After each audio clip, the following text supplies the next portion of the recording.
Reviens ici, fille inutile. Mamouna, reviens ici. Tu as menti. Tu as dit que c'était un accident. Dis-leur. Dis-leur ce que tu as fait. Mamouna pleurait.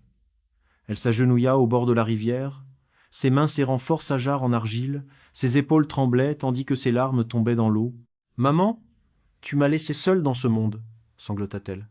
La rivière se tut. Puis elle se mit à gronder, lentement, comme quelque chose qui s'éveille. L'eau tourbillonna, et doucement, un visage prit forme dans le courant. Une silhouette lumineuse se dressa devant Mamouna, calme, rayonnante, familière. « Mamouna, mon enfant, » dit la femme doucement. Mamouna leva les yeux, le regard noyé de larmes. « Maman ?»« Oui, mon enfant, » répondit la rivière. « Je suis là.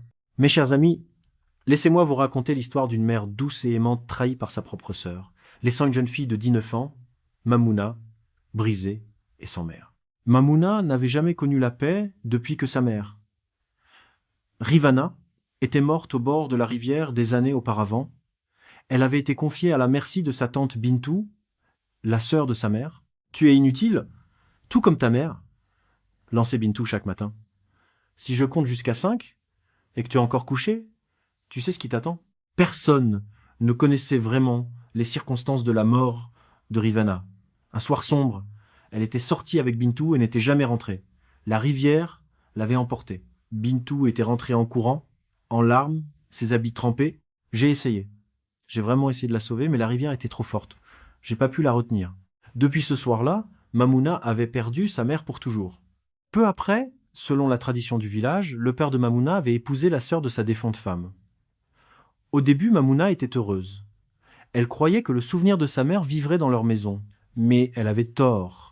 Dès que Bintou entra pleinement dans leur vie, tout changea. Les gens du village la louaient, disant qu'elle s'occupait de la fille de sa sœur comme de la sienne, mais Mamouna connaissait la vérité. La bonté ne laisse pas de cicatrices. Le père de Mamouna voyait sa douleur chaque jour.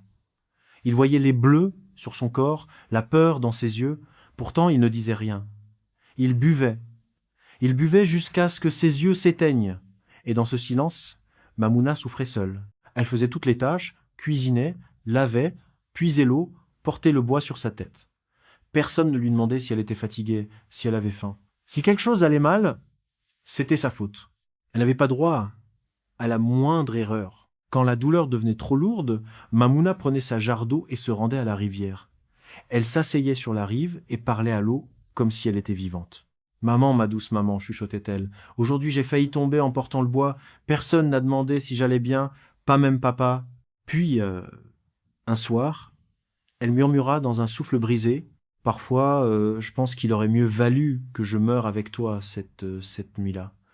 Au moins, cette douleur de te manquer chaque jour aurait cessé. » Ce que Mamouna ne savait pas, c'est que sa mère la voyait à chaque visite. Elle voyait chaque larme tomber dans la rivière et chaque larme brisait son cœur. Un matin, Mamouna portait des assiettes propres dans la cuisine. Ses mains tremblaient car elle n'avait pas mangé de la journée. Soudain, une assiette lui échappa et se brisa. « Qu'est-ce que c'est que ça ?» hurla Bintou. « Tu as encore cassé une assiette. »« Pardon, tante, » dit Mamouna d'une voix tremblante. « C'était un accident. Pardonnez-moi. » Bintou entra dans la cuisine, la colère dans les yeux. « Un accident !» cria-t-elle. « Tout comme les gens croient que la mort de ta mère était un accident. » Elle s'arrêta net. Les mots flottèrent dans l'air. Son visage changea. « Qu'est-ce que vous voulez dire ?» demanda Mamouna doucement, la voix tremblante. « La mort de ma mère n'était pas un accident ?»« Tais-toi !» hurla Bintou, la panique dans les yeux. Avant que Mamouna puisse comprendre, Bintou la frappa violemment. Mamouna tomba au sol, étourdie. Bintou leva la main à nouveau. « Tu veux tout détruire dans cette maison ?» cria-t-elle. « Tout comme ta mère a essayé de ruiner ma vie, si je n'avais pas agi vite. » Elle s'arrêta encore. Mamouna se figea. « Ma mère, chuchota-t-elle. » C'est à ce moment que quelque chose en Mamouna se brisa définitivement. Elle se leva et courut. Elle courut pieds nus, les larmes aveuglant ses yeux, son cœur battant violemment. « Cours !» cria Bintou derrière elle. « Cours et ne reviens pas !» Mamouna ne s'arrêta qu'au bord de la rivière. Elle tomba à genoux et cria « Maman, j'en peux plus. Elle me hait tellement. Qu'ai-je jamais fait de mal ?» La rivière commença à bouger doucement, l'eau se leva et une douce lumière scintilla sur la surface. Une forme se dessina, c'était Rivana, sa mère. Son visage était doux, ses yeux pleins de douleur et d'amour. « Mamouna, mon enfant chéri, » dit la femme. Maman! Sanglota Mamouna en s'approchant. Je ne t'ai jamais quitté, dit Rivana doucement. J'ai vu chaque larme, chaque blessure. Écoute-moi, mon enfant, tu dois être très prudente avec ta tante, tu dois être forte et courageuse. Un jour, quand le moment sera venu, la vérité se révélera d'elle-même. Elles parlèrent longuement. Mamouna dit à sa mère tout ce qu'elle avait gardé dans son cœur, les insultes, la faim, la solitude, le silence de son père. Pour la première fois de sa vie, Mamouna rit librement. Pour la première fois, elle ne se sentait plus seule. Quand la lune monta haut dans le ciel, Rivana caressa doucement la joue de sa fille. « Rentre à la maison maintenant, dit-elle. Mais souviens-toi, quoi qu'il arrive, tu n'es plus seule. »« Maman, chuchota Mamouna en hésitant, dis-moi ce qui s'est passé cette nuit-là, je t'en supplie. » Des larmes remplirent les yeux de Rivana. « Cette histoire, dit-elle doucement, je te la raconterai un autre jour. » Mamouna rentra chez elle, la légèreté dans les pas et la paix dans le cœur. Mais la paix, dit-on, ne dure jamais longtemps. Bintou l'attendait. Quand Mamouna lui annonça que sa mère lui était apparue dans la rivière, la peur envahit Bintou. Cette nuit-là, elle ne put pas dormir. Des souvenirs qu'elle avait enfouis profondément commencèrent à remonter. La rivière, ce soir-là, elle secoua la tête. « Non, ce n'est pas possible, » se dit-elle. Cette fille ment sûrement. Mais les jours suivants, Bintou remarqua que Mamouna fredonnait en balayant, qu'elle ne tressaillait plus quand Bintou élevait la voix, que ses yeux étaient calmes et stables. Cela effrayait Bintou bien plus que la colère ne l'aurait fait. La nuit, Bintou rêva. Elle se tenait seule au bord de la rivière. L'eau était sombre et silencieuse. Puis une voix l'appela par son nom depuis les profondeurs. Elle se réveilla en sursaut, trempée de sueur. « Est-ce que l'esprit de ma sœur se révèle vraiment à sa fille ?» chuchota-t-elle dans l'obscurité. Un soir, Bintou prit sa décision. Elle allait suivre Mamouna. Quand Mamouna se rendit à la rivière, Bintou la suivit en secret, se cachant derrière les arbres et les buissons. Son cœur battait si fort qu'il lui faisait mal. Mamouna s'agenouilla sur la rive et appela sa mère. La rivière se souleva, violente, puissante, vivante. La lumière éclata sur la surface. Puis Rivana apparut. « Bintou ! Bintou !» Bintou hurla et s'effondra sur le sol. « Nous nous retrouvons enfin, ma sœur, tonna Rivana. Tu croyais que la rivière avait oublié ? Tu croyais que le temps cacherait ce que tu as fait ? Pourquoi ? Cria Mamouna à la voix brisée. Pourquoi as-tu tué ma mère ? La rivière se souleva encore plus haut. Les vagues s'écrasaient violemment contre les rives. Des torches apparurent au loin. Les villageois accouraient. Le père de Mamouna arriva. Quand il atteignit la rive, il s'arrêta net. Il vit Mamouna tremblante au bord de l'eau. Il vit Bintou effondrée sur le sol. Et il entendit la voix. « Tu as menti !» tonna Rivana. « Tu as dit que c'était un accident. Dis-leur ce que tu as fait. » Bintou hurla, se couvrant les oreilles. « Arrête, arrête, je t'en supplie. » Bintou regarda autour d'elle. Tous les yeux étaient fixés sur elle. Son mari, les anciens, les villageois, ses forces l'abandonnèrent. Elle s'effondra à genoux. « Je ne voulais pas, » sanglota-t-elle. « J'étais jalouse. Elle avait tout. Moi, je n'avais rien. » Le père de Mamouna s'avança, la voix tremblante. « Que dis-tu ?»« Je t'aimais !» cria Bintou. « Je t'aimais en premier. » Des cris de stupeur déchirèrent la foule. Elle était belle, elle était aimée, elle avait un enfant, pleura Bintou. Et moi, je n'avais rien. Cette nuit-là, je lui ai demandé de marcher avec moi jusqu'à la rivière. Je lui ai dit que je voulais lui parler, et je l'ai poussé. Le père de Mamouna chancela en arrière, la main sur la poitrine. « Ma femme !» chuchota-t-il. Tout ce temps, je croyais que c'était un accident. La rivière rugit une dernière fois. La vérité a parlé. Lentement, douloureusement, l'eau se calma. Le vent s'éteignit. La rivière retrouva son cours paisible. Puis l'eau brilla à nouveau douce et chaude, comme un dernier souffle d'amour. Rivana émergea de la rivière, paisible, libre de toute douleur.